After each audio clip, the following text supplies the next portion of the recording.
Hello friends, कैसे हो आप सब लोग। मैं आप सभी लोगों का स्वागत करता हूं मास्टर जी क्लासेस यूट्यूब चैनल पे। आज हम करेंगे सीटेट 2019 दिसंबर पेपर 2। तो स्टार्ट करने से पहले please like, share and subscribe my channel. तो चलो करते हैं स्टार्ट। Question number 1। तो क्वेश्चन नंबर 1 है मेरा, how many pairs of twin prime are there between the integers 1 to 100। 1 से 100 के बीच में ऐसे कितने ट्विन प्राइम नंबर्स हैं, तो वो हमें बताना है। तो सबसे पहले हमें ये पता होना चाहिए कि ट्विन प्राइम नंबर्स होते क्या हैं। तो ट्विन प्राइम नंबर्स होते हैं मेरे कोई भी दो प्राइम नंबर्स जिनके बीच का डिफरेंस 2 हो, और we can say difference between these two prime numbers is equal to 2। ठीक है, तो मुझे कोई भी दो प्राइम नंबर बताइए जिनके बीच का डिफरेंस 2 है। तो यदि मैं 3 और 5 लेता हूं, तो क्या ये दो ऐसे प्राइम नंबर हैं जिनके बीच का डिफरेंस 2 है? बिल्कुल है। तो क्या ये एक पेयर मेरा ट्विन प्राइम नंबर होगा? 100% होगा। ठीक है, तो 1 से 100 के बीच में ऐसे कितने पेयर्स होंगे, क्वेश्चन में ये पूछा है। तो सबसे पहले पेयर होगा 3 और 5, फिर होगा 5 7, फिर होगा मेरा 11 and 13, देन होगा 17 and 19, देन होगा 29 and 31, देन होगा 41 and 43, उसके बाद होगा 59 and 61, एंड देन 71 and 73।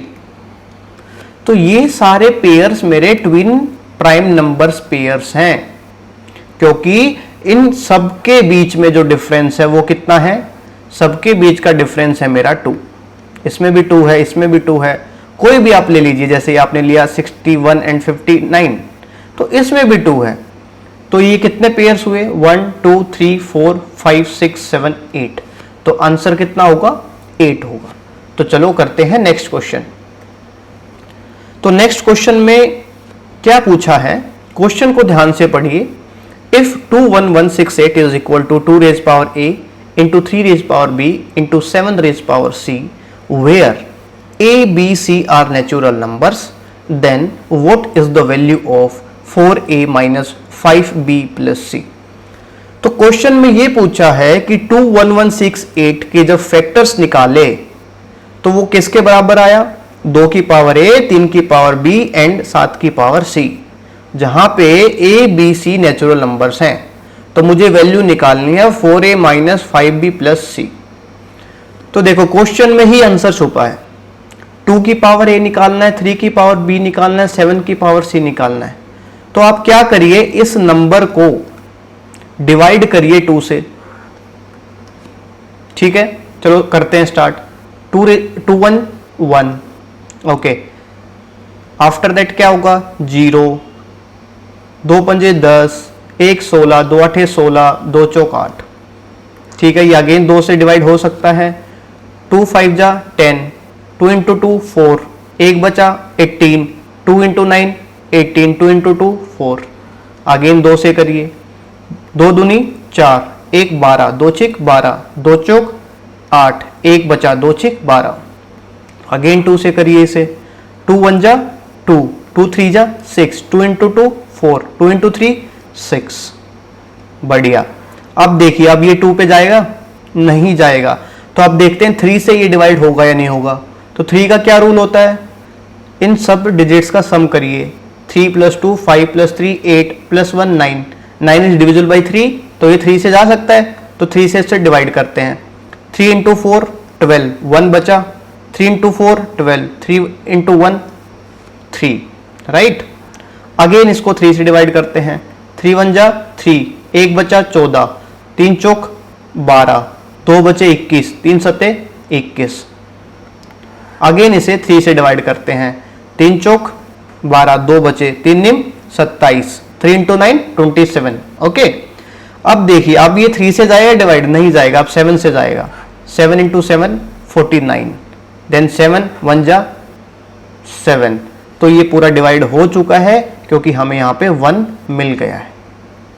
अब मुझे ये बताइए कि इसमें 2 रेज पावर कितना है, 1 2 3 4 है, 3 रेज पावर कितना है, 1 2 3 है, एंड 7 रेज पावर कितना है, 2 है।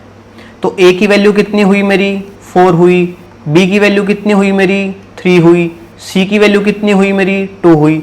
तो 4a माइनस 5b प्लस सी की वैल्यू पूछी है, तो 4 इंटू ए करेंगे तो कितना आएगा 20, माइनस 5 इंटू बी करेंगे तो कितना आएगा 15, प्लस सी की वैल्यू कितनी है 2।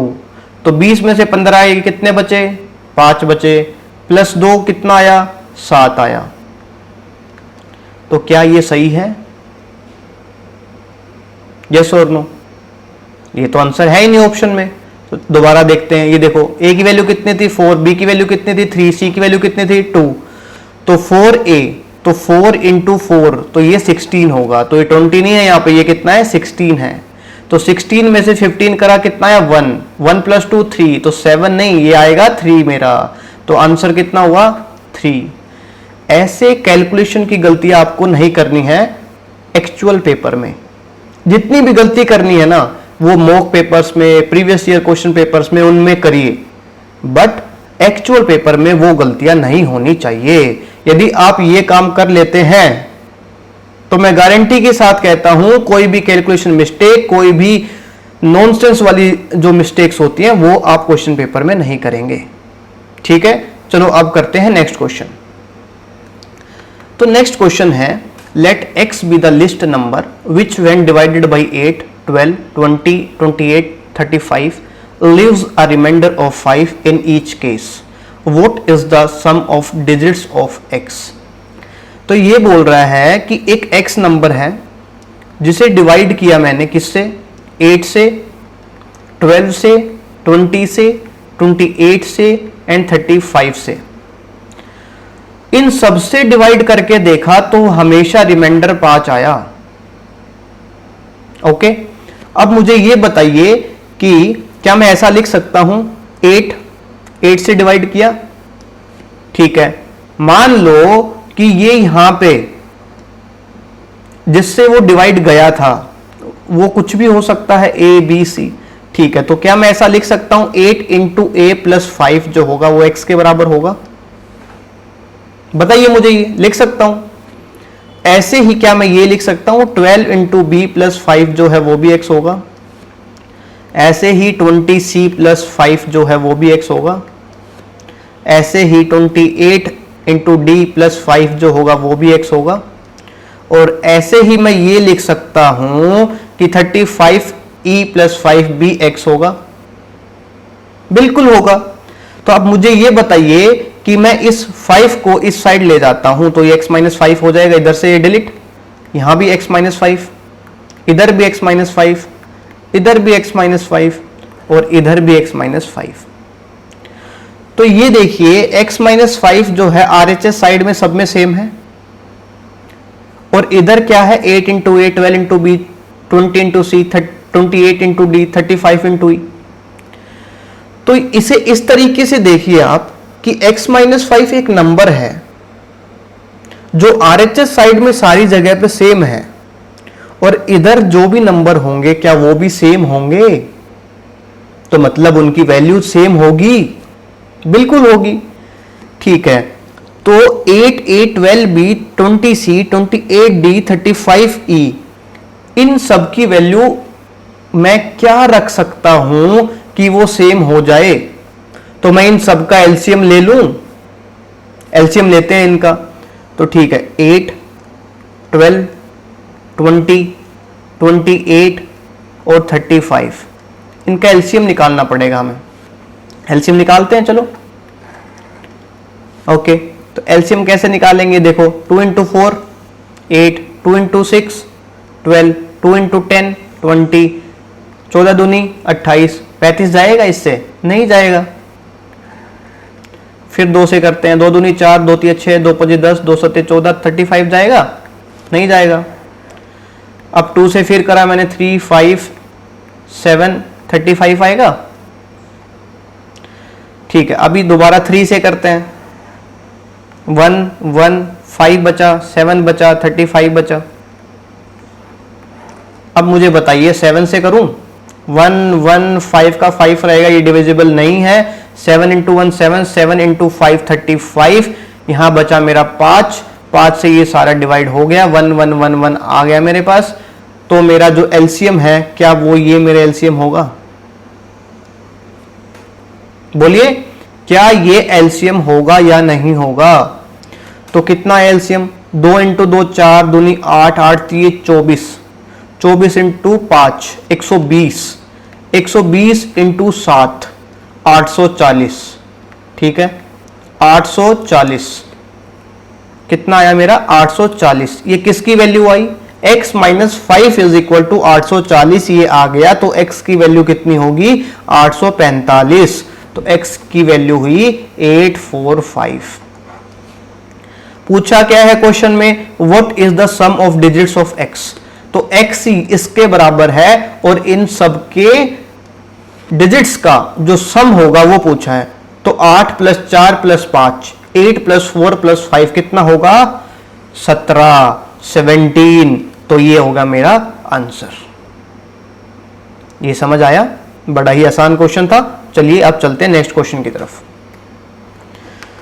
तो नेक्स्ट क्वेश्चन है, what number should be subtracted from each of 50, 61, 92, 117 so that number so obtain in this order are in proportion. इसमें किस कॉन्सेप्ट का हमें पता होना चाहिए कि प्रोपोर्शन में कैसे ऑर्डर होता है, ठीक है। तो ये देखिए, कोई भी मैं 4 नंबर्स लेता हूं, कोई भी मैं 4 नंबर्स लेता हूं, तो किस तरीके से वो एक प्रोपोर्शन ऑर्डर में होंगे उसका कैसे पता लगा सकते हैं? तो उसका ऐसे पता लगा सकते हैं कि a इंटू डी करूंगा वो b इंटू सी के बराबर आएगा। इफ ये वाला रूल फॉलो करता है तो इसका मतलब वो प्रोपोर्शन में है, ठीक है। अभी इसने क्या बोला कि क्या नंबर मैं सब्ट्रैक्ट करूं सब में से कि ये सब प्रोपोर्शन में हो।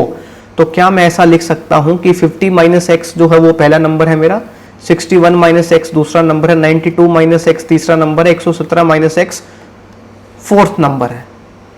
तो क्या इन दोनों का मल्टीप्लीकेशन इन दोनों के मल्टीप्लीकेशन के इक्वल होगा, तभी ये प्रोपोर्शन में हो सकते हैं, ठीक है। तो 50 minus X into 117 minus X is equal to 61 minus X into 92 minus X. ये एक इक्वेशन है मेरी। इस इक्वेशन को जैसे ही आप सोल्व करोगे तो आपके पास आएगा 238 इज इक्वल टू 14x। सिर्फ इतना था क्वेश्चन में। तो अभी मैं इस 14 से कट करूंगा तो ये आएगा 17।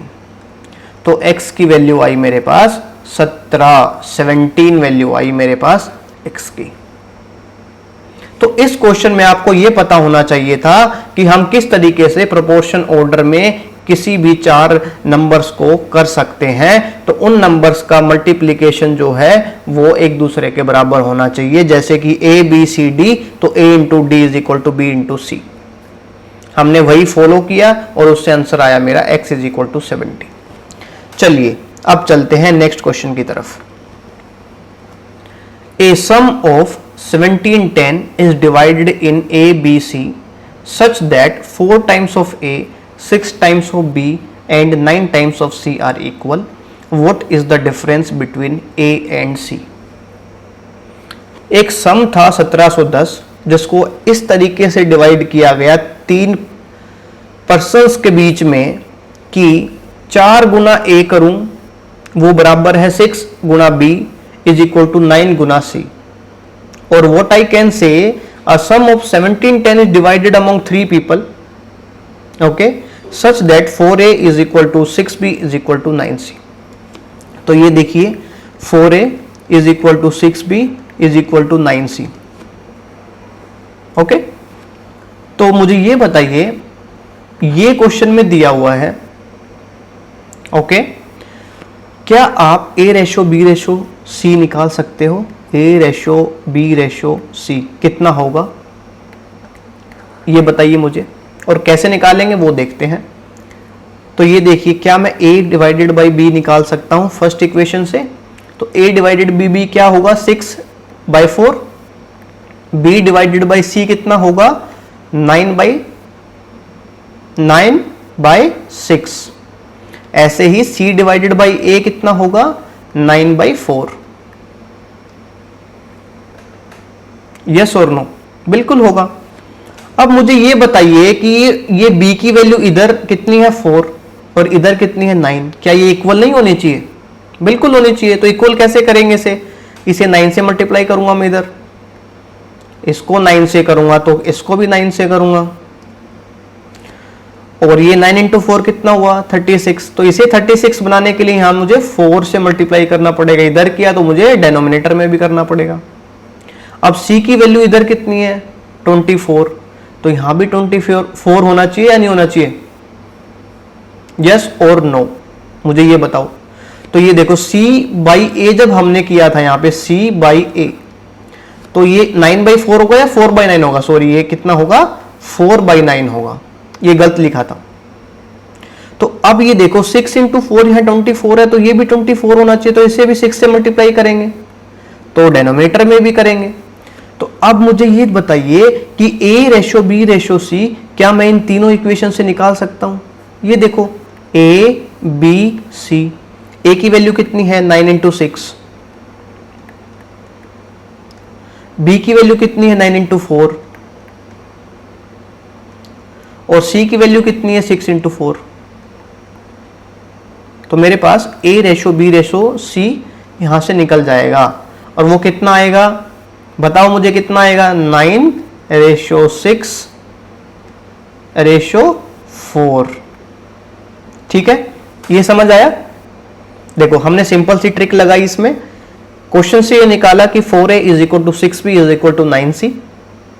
मुझे इस इक्वेशन का पता था, इस इक्वेशन से मैंने फाइंड आउट किया कि a ratio b ratio c क्या होगा।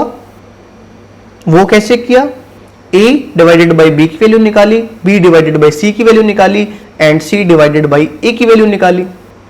उसके बाद मैंने b c को इक्वल किया, और उसके बाद जो a b c की वैल्यू आई उसका मैंने रेशो निकाला, और उस रेशो से मेरी वैल्यू आई 9/6/4। और अभी दिया क्या है क्वेश्चन में? A sum of 1710 is divided in a b c। Okay, तो क्या मैं ऐसा लिख सकता हूं कि 9x plus 6x plus 4x is equal to 1710, 1710। तो 9 6 15, 15 प्लस 4 19, तो 19x किसके बराबर आएगा मेरा? 19x किसके बराबर आएगा मेरा? 1710 के बराबर आएगा मेरा। ये बताइए आएगा या नहीं आएगा? तो x की वैल्यू क्या आ जाएगी मेरी यहां से, क्या वो फाइंड आउट कर सकता हूं मैं? तो x की वैल्यू आएगी 1710 डिवाइडेड बाय 19।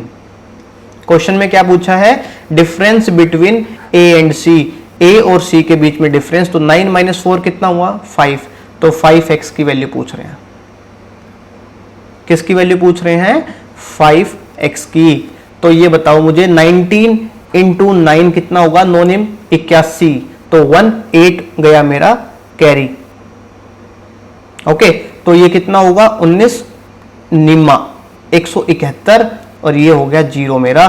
तो x की वैल्यू आई 19, तो 5x की वैल्यू कितनी होगी 90 इंटू 5, 90 गुणा 5, तो 5 निम 45, 450। यस और नो?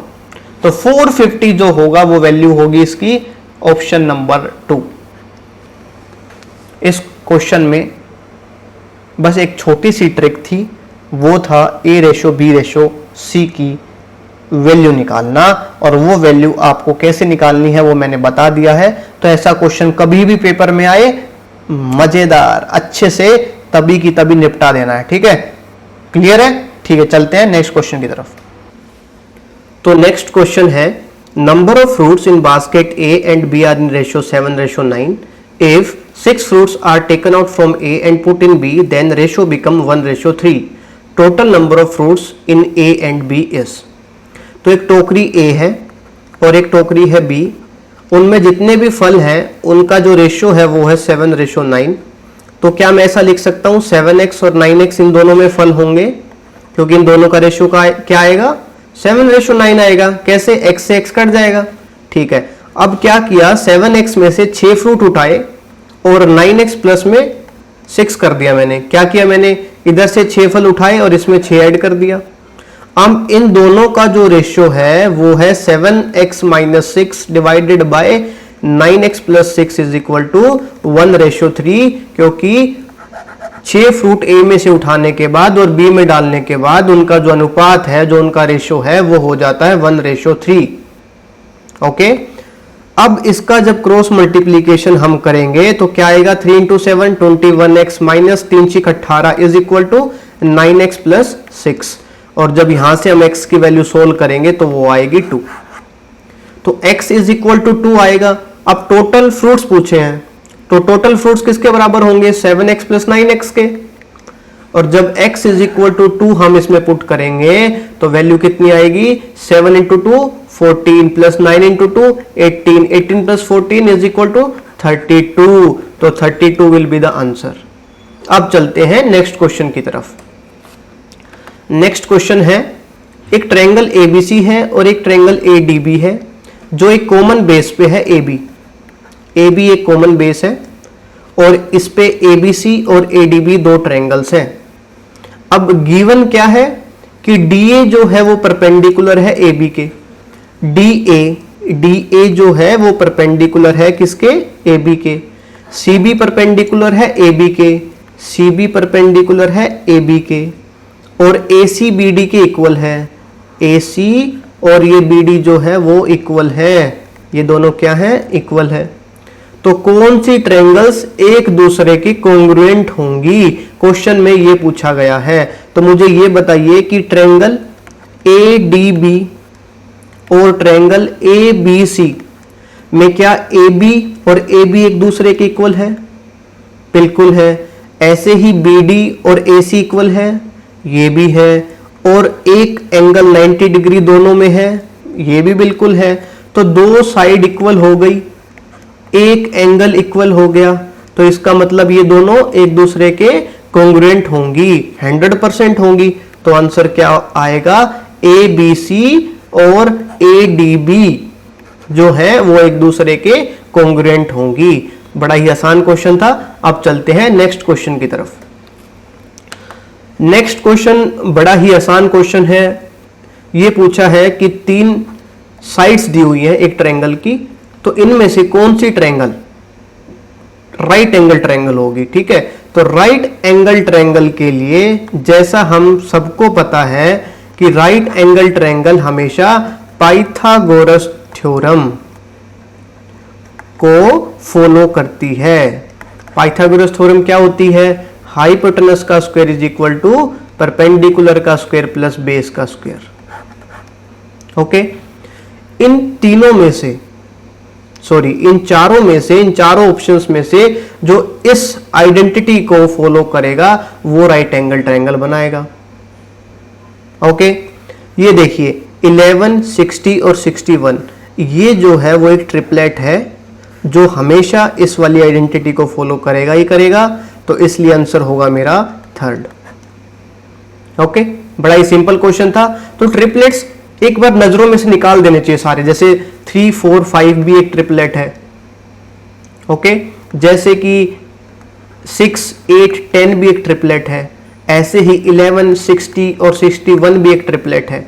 ट्रिपलेट हम किसे बोल रहे हैं, जो पाइथागोरस थ्योरम को फॉलो करता है। तो यदि एक बार आपने उसका टेबल देखा होगा तो आपको ये याद भी रहेगा हमेशा कि 11, 60 और 61 will form a right angle triangle. Okay, otherwise हम क्या कर सकते हैं, बड़े वाली साइड लेंगे इन तीनों साइड्स में से और जो दोनों साइड्स बचेंगे उनका स्क्वायर निकालेंगे, दोनों को ऐड करेंगे। यदि वो तीसरी साइड के स्क्वायर के बराबर आता है तो इसका मतलब वो पाइथागोरस थ्योरम को फॉलो करता है और वो आंसर होगा। तो आंसर होगा 3rd वन। ठीक है, चलो अब चलते हैं नेक्स्ट क्वेश्चन की तरफ। The angles of a quadrilateral are in ratio 3:5:7:9 what is the difference between least and greatest angles of the quadrilateral. देखो क्वेश्चन बड़ा ही मजेदार क्वेश्चन है। एक क्वाड्रिलेटरल दिया हुआ है आपको और उन चारों एंगल्स का जो रेशो है वो है 3:5:7:9। तो ये बताओ क्या मैं इन एंगल्स की वैल्यू ये मान सकता हूं कि 3x इसकी वैल्यू है, 5x इसकी वैल्यू है, 7x इसकी वैल्यू है, 9x इसकी वैल्यू है? बिल्कुल मान सकता हूं। कैसे? क्योंकि इन चारों का जब मैं रेशियो निकालूंगा तो वो 3:5:7:9 ही आएगा। ये 100% है क्योंकि x से x कट जाएगा। अब मुझे ये बताओ एक किसी भी क्वाड्रिलेटरल में, किसी भी चतुर्भुज में जो चारों कोणों का जो सम होता है, चारों एंगल्स का जो सम होता है वो कितना होता है? 360 डिग्री। तो अब मैं 3x plus 5x plus 7x plus 9x करूंगा तो वो किसके बराबर होगा? 360 डिग्री के बराबर होगा। तो 3 + 5 8 + 7 15 + 9 24x is equal to 360 degree. तो 12 दूनी 24, 12 × 36, 30 आ गया, 2 से 30 कटा 15, तो x की वैल्यू आ गई हमारे पास 15। अब लार्जेस्ट एंगल ये होगा और स्मॉलेस्ट एंगल ये होगा, ठीक है। और उनके बीच का जो डिफरेंस है वो कैसे निकालेंगे? 9x - 3x। तो 9x - 3x किसके बराबर होगा? 6x के बराबर होगा। तो 15 × 6 कितना आएगा? 15 छिक 6 पंजे 30, 6 कम 6 और 3 9, तो 90 डिग्री। तो 90 डिग्री क्या होगा? इसका आंसर होगा। अब चलते हैं नेक्स्ट क्वेश्चन की तरफ जो बड़ा ही मजेदार क्वेश्चन है। ये देखिए एक पैरामीटर दिया हुआ है एक ट्रायंगल का। तो पैरामीटर किसे बोलते हैं? तीनों साइड्स के सम को। और वो कितनी वैल्यू दी हुई है? 12 सेंटीमीटर।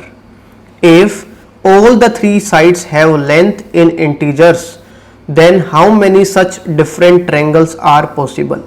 तीनों साइड्स जो हैं वो डेसिमल में नहीं है, कोई भी साइड, वो सारे के सारे इंटीजर्स हैं। जैसे कि 1 2 3 4 5 6 7 अप टू इन्फिनिटी, कोई भी वो नंबर हो सकते हैं। और उन तीनों नंबर्स का जो सम है वो 12 सेंटीमीटर होना चाहिए। पहली रिक्वायरमेंट ये है हमारी। दूसरी रिक्वायरमेंट क्या होगी? दूसरी रिक्वायरमेंट ये होगी कि अकॉर्डिंग टू ट्रायंगल रूल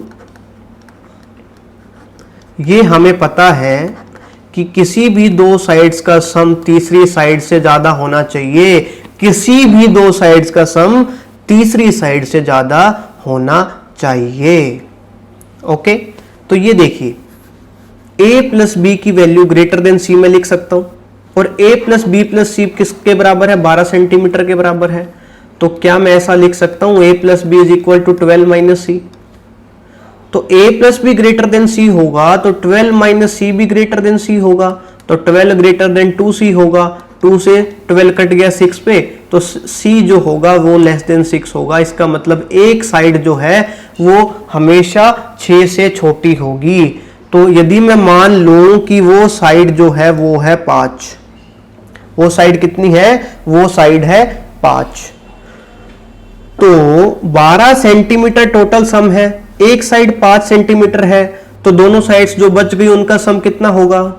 7 होगा। होगा या नहीं होगा? बिल्कुल होगा। तो क्या मैं इसको 3 और 4 लिख सकता हूं? 100% लिख सकता हूं। 3 + 4 कितना होगा? 7 होगा। क्या मैं इसे 2 और 5 लिख सकता हूं? इनका भी 5 + 2 7 होगा। ठीक है। अब c की वैल्यू लेस देन 6 है, 5 हमने ले लिया ऑलरेडी। ठीक है, अभी हम मानते हैं कि 4 ले लेते हैं c की वैल्यू, क्योंकि वो लेस देन 6 तो है ही। ठीक है, ये 4 है और टोटल सम 12 सेंटीमीटर है, तो दोनों a और b का सम कितना रह जाएगा? 8।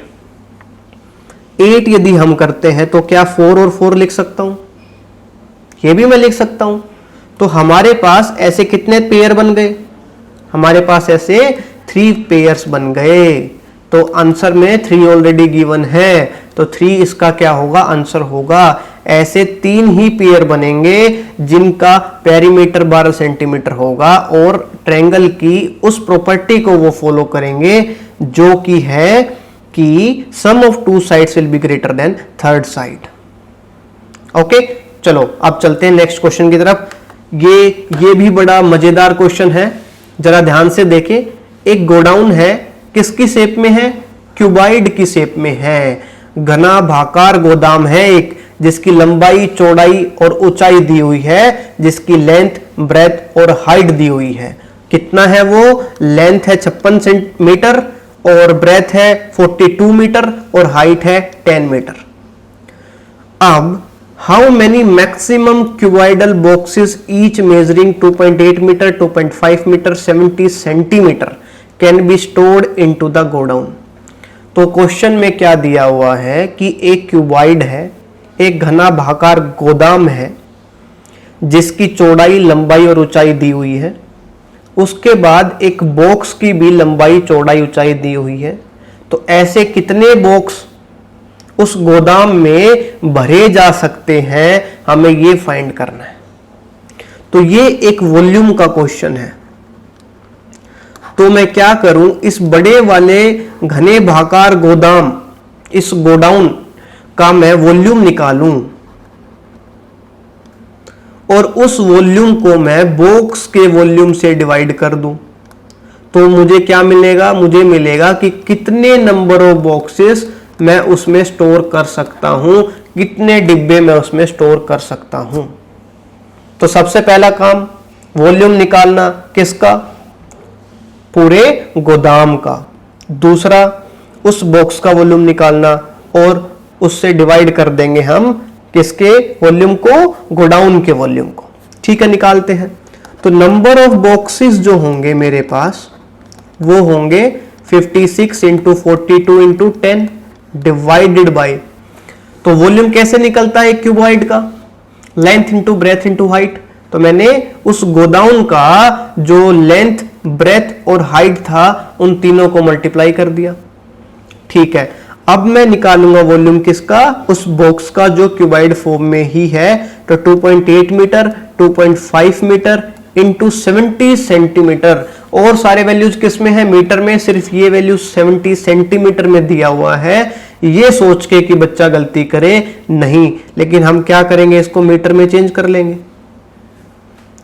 ओके, हमने इसको मीटर में चेंज कर लिया। अब हम क्या करेंगे?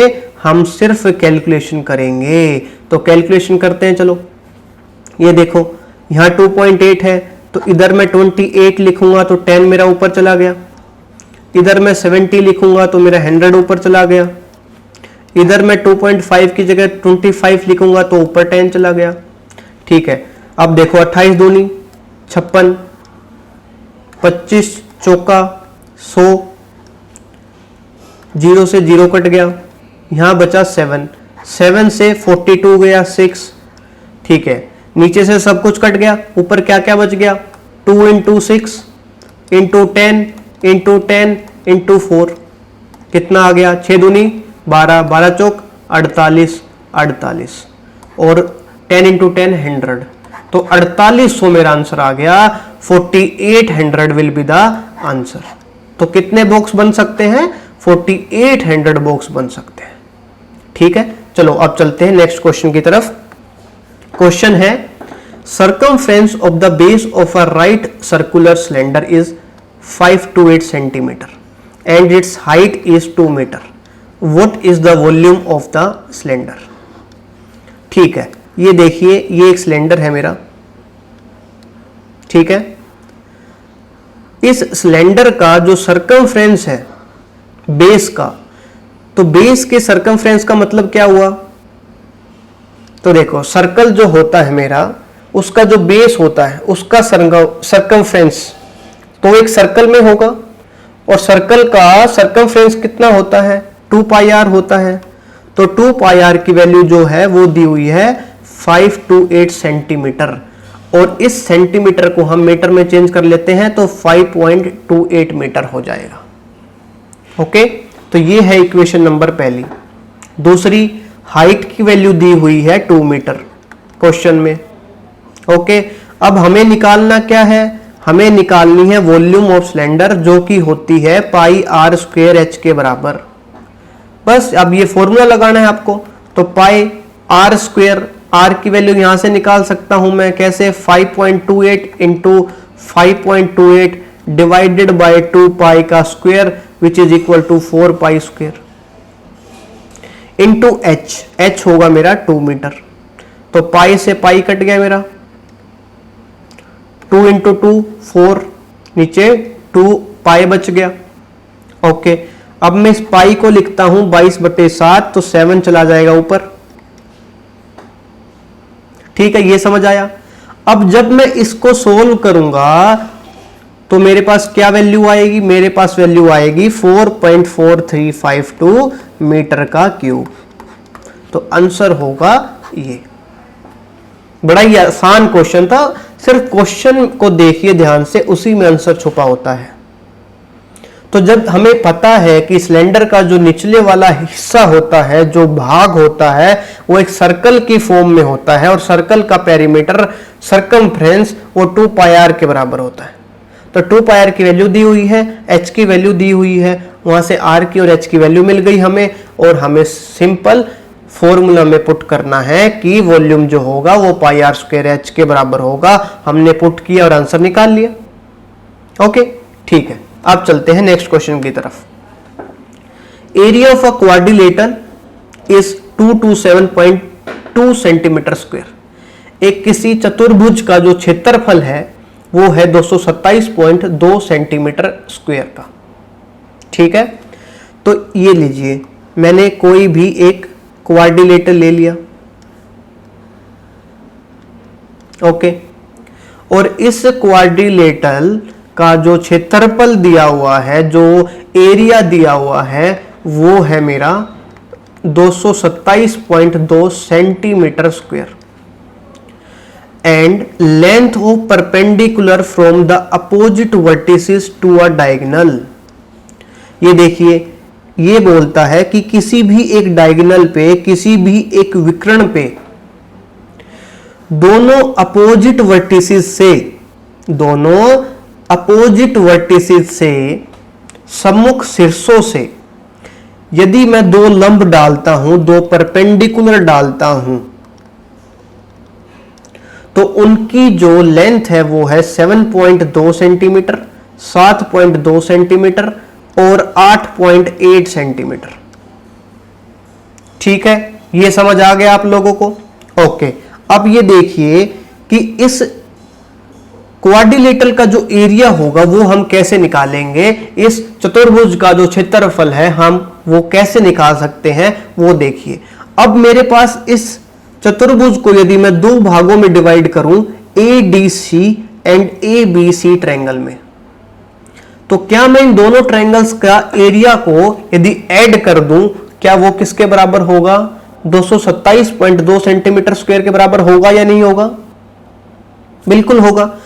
तो ये देखिए, अब इस वाली ट्रायंगल में, ADC ट्रायंगल में ऑलरेडी हमारे पास AC जो है वो बेस है, और उस पे जो लंब डाला गया है, जो परपेंडिकुलर डाला गया है, वो मेरी हाइट है।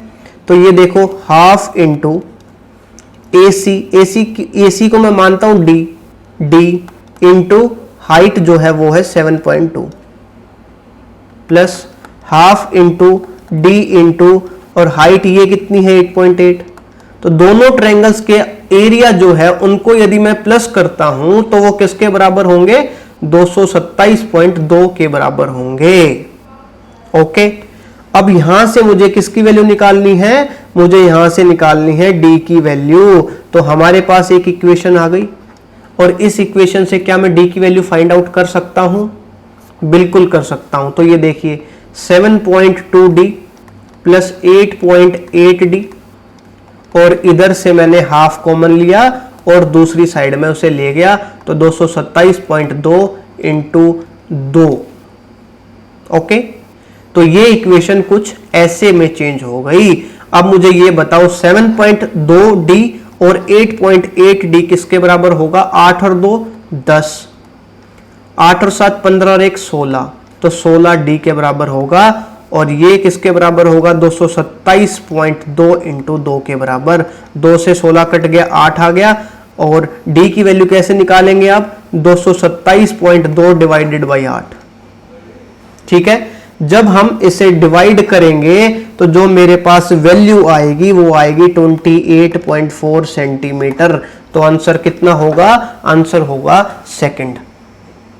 ठीक है, बड़ा ही आसान क्वेश्चन था। अब चलते हैं नेक्स्ट क्वेश्चन की तरफ। तो ये क्वेश्चन बड़ा ही आसान क्वेश्चन है। 5 into 3x plus 4 minus 8 into 6x plus 7 is equal to 9x minus 8, then what is the value of x square minus 2x plus 1। Okay, तो ये देखो 5 into 3x plus 4 minus 8 into 6x plus 7 is equal to 9x minus 8।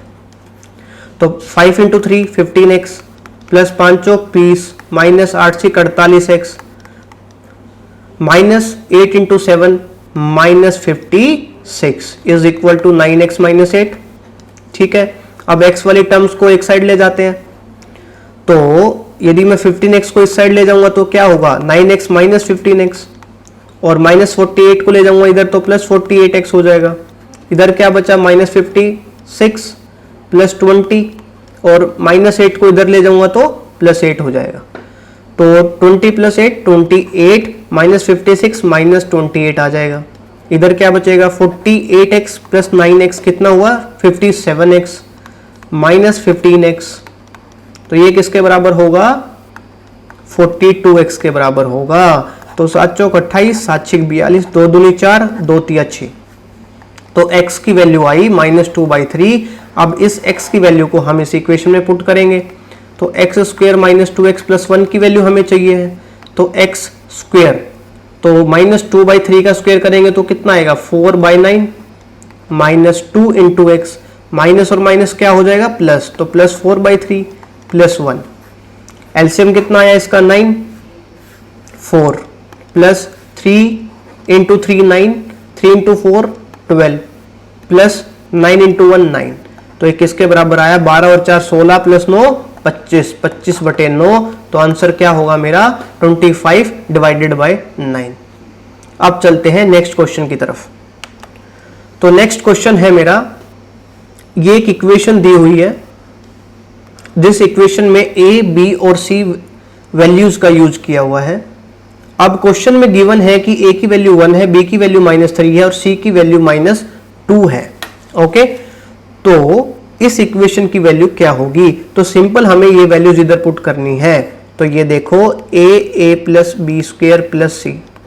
ठीक है, इस term की निकालते हैं पहले। ए की वैल्यू 1, तो 1 प्लस बी की वैल्यू कितनी है? -3, और -3 इंटू -3 कितना होगा? 9 प्लस सी की वैल्यू कितनी है? -2। तो 9 प्लस 1 10, 10 माइनस 2 8, 8 इंटू 1 8। तो ये वैल्यू तो आ गई 8।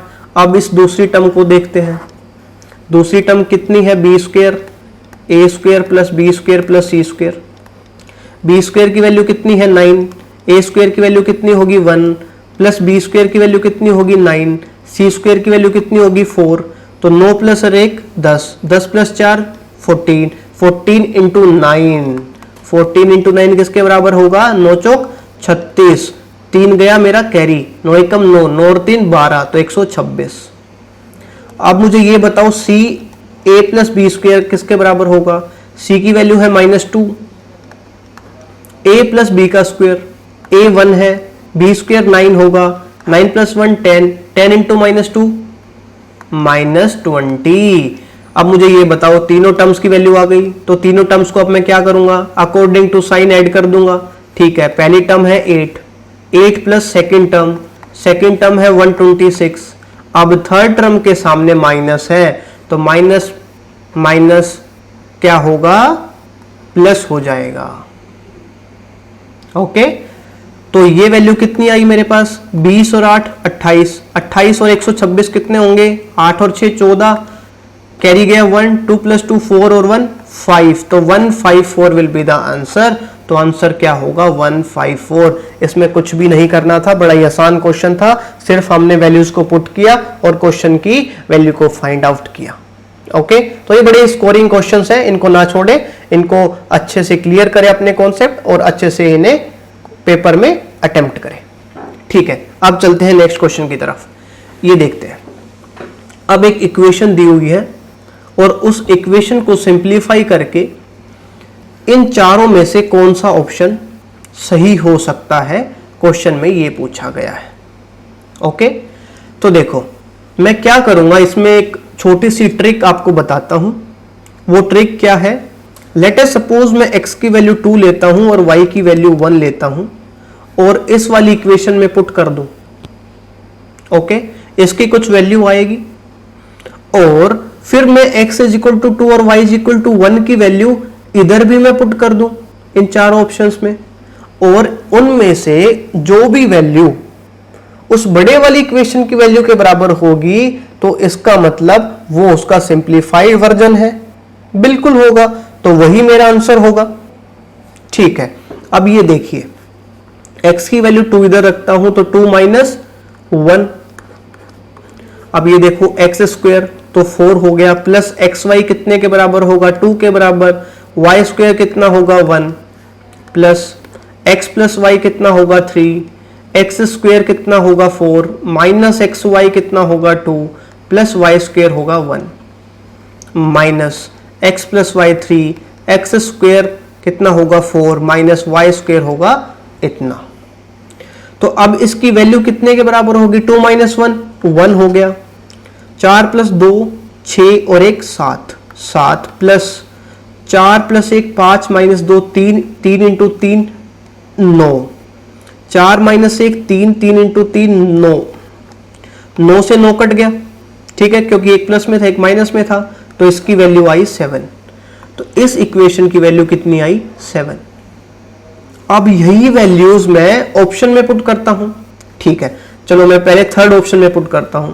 तो थर्ड ऑप्शन में जब मैं पुट करूंगा तो एक्स क्यूब तो 8 plus Y cube 1 plus X Y 2, y minus X तो y 1 है और x 2 है, तो इसकी वैल्यू कितनी आई 8 प्लस 1 9 प्लस 2 गुना 1 minus 2 which is equal to -1। तो मुझे ये बताओ 9 माइनस 2 किसके बराबर हुआ, 7 के बराबर। तो क्या इसकी वैल्यू 7 आई या नहीं आई, बिल्कुल आई। इसकी वैल्यू भी 7 थी, इसका मतलब ये दोनों एक दूसरे के इक्वल है, तो आंसर कितना होगा, थर्ड जो होगा वो मेरा आंसर होगा। तो इसमें कुछ भी मुश्किल नहीं था, बड़ा ही आसान क्वेश्चन था। मैंने सिर्फ वैल्यूज पुट की, और जो वैल्यूज पुट करनी है ये नहीं है कि x की वैल्यू 1000 पुट कर रहे हो आप लोग, y की वैल्यू 2000 पुट कर रहे हो, नहीं, ऐसी वैल्यू पुट करनी होती है जो आपके लिए आसान हो। ओके, और जो प्रॉब्लम में एम्बिग्यूटी ना बनाए।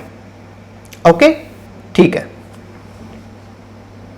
ओके गाइस, इस पेपर में जो भी क्वेश्चन अभी बचे हुए हैं पेडागोगी के क्वेश्चंस, वो हम इस वीडियो के नेक्स्ट पार्ट में देखेंगे।